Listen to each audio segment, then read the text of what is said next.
The Boston Celtics have a problem that needs to be fixed in order for them to win a championship.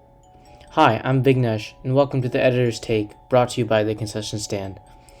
The Celtics have been very dominant in the playoffs and yet to lose a game, but how long can they keep this streak? The Celtics are a great offensive team and have decent defense, but they do not have any lockdown defenders. They're not the team that will be able to consistently guard superstars. I'm talking superstars like Giannis Antetokounmpo, James Harden, Kawhi Leonard, or LeBron James.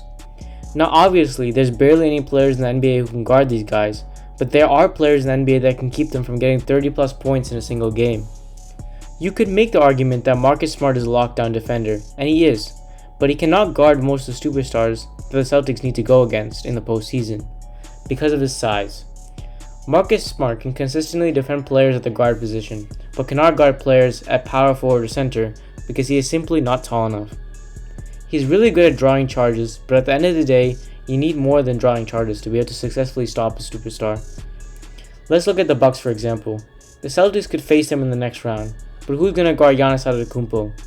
Giannis is a unique talent in this league because he's stronger, faster, and has a higher vertical than most 7-footers in the league. Daniel Tice and Robert Williams are very solid defenders, but they do not have the lateral quickness and speed to keep up with Giannis. Let's look at the Lakers for example. No one on the Celtics can guard LeBron, because he is also a fast 6'8" player and very strong. Again in this case, Robert Williams and Daniel Tice do not have the lateral quickness to keep up with LeBron, and Marcus Smart is too undersized to guard LeBron. That leaves you with Jason Tatum and Jaylen Brown, who are very decent defenders, but they cannot consistently defend LeBron. But the Celtics can still win this year. They just need to have good defensive rotation and good help defense, and the reason they're winning games is because of that.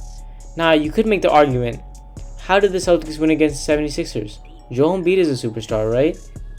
Joel Embiid is a great player, but Daniel Tice is able to defend him because Joel Embiid is not that fast. Also, the reason the 76ers lost is not because we were able to lock down Embiid. It was because the Celtics played good offense, and the rest of the 76ers struggled. Even now, the Celtics are playing the Toronto Raptors, and they have jumped out to a lead. They're able to guard this time because of how well-rounded the Raptors are. They don't have any superstars on their team, but are well-rounded, similar to the Celtics. Although you can make the argument that Jason Tatum is a superstar, he is not on the level of LeBron James or Giannis Antetokounmpo. At least, not yet. Hope you enjoyed the video, and stay tuned for our next upload.